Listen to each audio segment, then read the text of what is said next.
This is one of the most interesting reads I've come across. It's rather complex and takes a while to digest, but it's 100% worth it.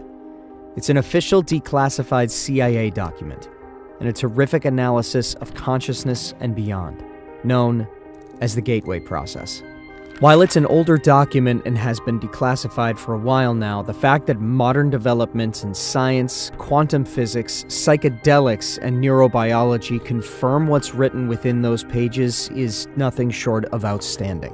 It explains consciousness in a profound and analytical way and merges knowledge from mystics from Hindu, Buddhist, and Tibetan cultures to contemporary scientific knowledge of Planck distance, Einstein's theory of relativity, and the works of Niels Bohr.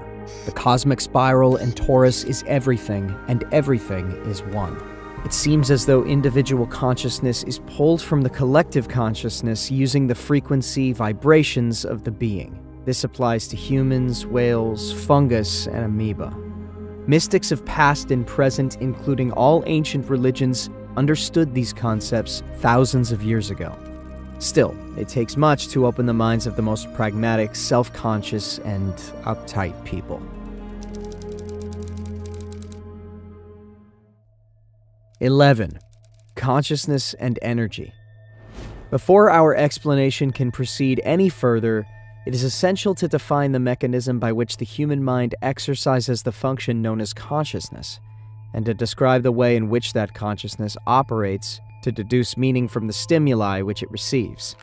To do this, we will first consider the fundamental character of the material world in which we have our physical existence, in order to accurately perceive the raw stuff with which our consciousness must work. The first point which needs to be made is that the two terms, matter and energy, tend to be misleading if taken to indicate two distinctly different states of existence in the physical world that we know it.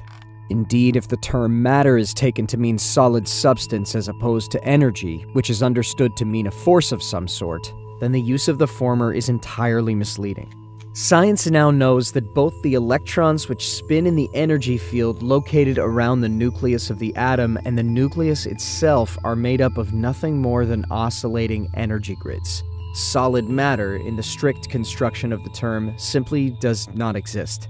Rather, atomic structure is composed of oscillating energy grids surrounded by other oscillating energy grids, which orbit at extraordinarily high speeds. In his book, Stalking the Wild Pendulum, Itzhak Bentov gives the following figures. The energy grid, which composes the nucleus of the atom, vibrates at approximately 1022 Hz, which means 10 followed by 22 zeros. At 70 degrees Fahrenheit, an atom oscillates at the rate of 1015 Hz. An entire molecule composed of a number of atoms bound together in a single energy field vibrates in the range of 109 Hz. A live human cell vibrates at approximately 103 Hz. The point to be made is that the entire human being, brain, consciousness, and all is like the universe which surrounds him, nothing more or less than an extraordinarily complex system of energy fields. The so-called states of matter are actually variances in the state of energy, and human consciousness is a function of the interaction of energy in two opposite states, motion versus rest, in a manner described in the following paragraph. 12. Holograms. Energy creates, stores, and retrieves meaning in the universe by projecting or expanding at certain frequencies in a three-dimensional mode that creates a living pattern called a hologram. The concept of the hologram can be most easily understood by using an example cited by Bentov, in which he asks the reader to visualize a bowl full of water into which 3 pebbles are dropped. As the ripples created by the simultaneous entry of the 3 pebbles radiate outward towards the rim of the bowl, Bentov further asks the reader to visualize that the surface of the water is suddenly flash frozen, so that the ripple pattern is preserved instantly. The ice is removed, leaving the 3 pebbles still laying at the bottom of the bowl. Then the ice is exposed to a powerful, coherent source of light, such as a laser. The result will be a three-dimensional model or representation of the position of the 3 pebbles suspended in midair. Holograms are capable of encoding so much detail that, for example, it is possible to take a holographic projection of a glass of swamp water and view it under magnification to see small organisms not visible to the naked eye when the glass of water itself is examined. The whole concept of holography, despite its scientific implications, has only been known to physicists since the underlying mathematical principles were worked out by Denis Gabor in 1947. He later won a Nobel Prize for his work. Laboratory demonstration of Gabor's work only occurred years later following the invention of the laser, as biologist Lyle Watson explains. The purest kind of light available to us is that produced by a laser, which sends out a beam in which all the waves are of one frequency, like those made by an ideal pebble in a perfect pond. When two laser beams touch, they produce an interference pattern of light and dark ripples that can be recorded on a photographic plate. And if one of the beams, instead of coming directly from the laser, is reflected first off an object such as a human face, the resulting pattern will be very complex indeed, but it can still be recorded. The record will be a hologram of the face. 13. The part encodes the whole. Of further importance is the fact that even if we dropped our frozen hologram of the ripple pattern on the floor and broke it into a number of pieces, each individual piece would recreate the entire holographic image all by itself. The smaller the piece, the fuzzier and more distorted would be the resulting holographic projection. But the fact remains that a whole projection would nonetheless be made. The key to creating any hologram is that the energy in motion must interact with energy in a state of rest, or non-motion. In the foregoing example, the pebbles represent energy in motion, while the water, before its agitation by the pebbles, represents the energy at a state of rest. To activate, or in effect, to perceive the meaning of a holograph, energy, in this case a coherent light source such as a laser beam, must be passed through the interference pattern generated by the interaction between the moving energy and the energy at rest. In the simple example given by Bentov, this requirement was fulfilled by holding the frozen interference pattern in front of the coherent light to project the three-dimensional holographic image, its meaning, into space. As Marilyn Ferguson, editor of the Brain Mind Bulletin, tells us, another feature of a hologram is its efficiency. Billions of bits of information can be stored in a tiny space. The pattern of the holographic photograph is stored everywhere on the plate. 14. The consciousness matrix. The universe is composed of interacting energy fields, some at rest and some in motion. It is, in and of itself, one gigantic hologram of unbelievable complexity. According to the theories of Karl Pribram, a neuroscientist at Stanford University, and David Bohm, a physicist at the University of London, the human mind is also a hologram which attunes itself to the universal hologram by the medium of energy exchange, thereby deducing meaning and achieving the state which we call consciousness. With respect to states of expanded or altered consciousness, such as gateway uses, the process operates in the following way. As energy passes through various aspects of the universal hologram and is perceived by the electrostatic fields which comprise the human mind, the holographic images being conveyed are projected upon those electrostatic fields of the mind, and are perceived or understood to the extent that the electrostatic field is operating at a frequency and amplitude that can harmonize with, and therefore read, the energy carrier wave pattern passing through it. Changes in the frequency and amplitude of the electrostatic field, which comprises the human mind, determine the configuration and hence the character of the holographic energy matrix, which the mind projects to intercept meaning directly from the holographic transmissions of the universe. Then, to make sense of what the holographic image is saying to it, the mind proceeds to compare the image just received with itself. Specifically, it does this by comparing the image received with that part of its own hologram, which constitutes memory.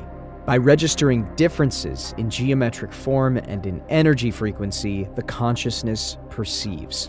As psychologist Keith Floyd puts it, contrary to what everyone knows is so, it may not be the brain that produces consciousness, but rather consciousness that creates the appearance of the brain. 15. Brain in phase. The consciousness process is most easily envisaged if we picture the holographic input with a three-dimensional grid system superimposed over it, such that all of the energy patterns contained within can be described in terms of three-dimensional geometry using mathematics to reduce the data to the two-dimensional form. Bentov states that scientists suspect that the human mind operates on a simple binary go-no-go system, as do all digital computers.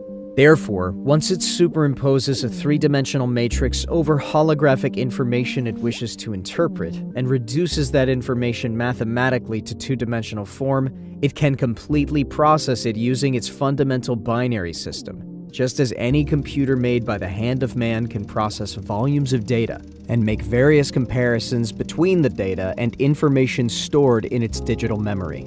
Our minds operate in the same way, perceiving by comparison only. Bentov states the proposition this way: our whole reality is constructed by constantly making such comparisons. Whenever we perceive something, we always perceive differences only. In states of expanded consciousness, the right hemisphere of the human brain, in its holistic, non-linear, and non-verbal mode of functioning, acts as the primary matrix or receptor for this holographic input, while, by operating in phase or coherence with the right brain, the left hemisphere provides the secondary matrix through its binary, computer-like method of functioning to screen further the data by comparison and reduce it to a discrete, two-dimensional form.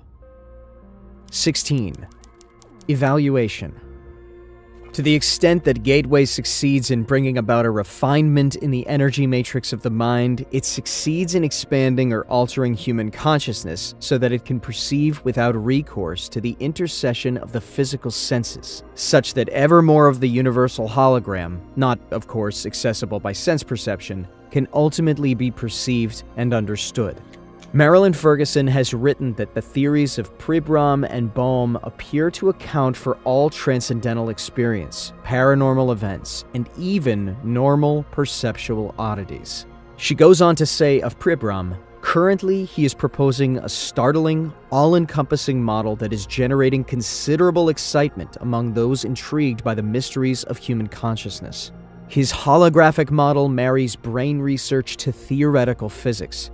It accounts for normal perception and simultaneously takes the paranormal and transcendental experiences out of the supernatural by explaining them as a part of nature. Like certain strange discoveries of quantum physics, the radical reorientation of this theory suddenly makes sense of paradoxical sayings of mystics throughout the ages. 17. Self-cognition. To complete our outline of the process by which the mind achieves and exercises consciousness, we must also describe the mechanism which accounts for the aspect of human thought that differentiates it from the consciousness of plants or animals, i.e., self-cognition. Humans not only know, but they know what they know. They are able to monitor the process of their own thinking and maintain an awareness of it. Moreover, they can conduct a comparative assessment, evaluating the functioning of their thought processes against various objective standards they have adopted.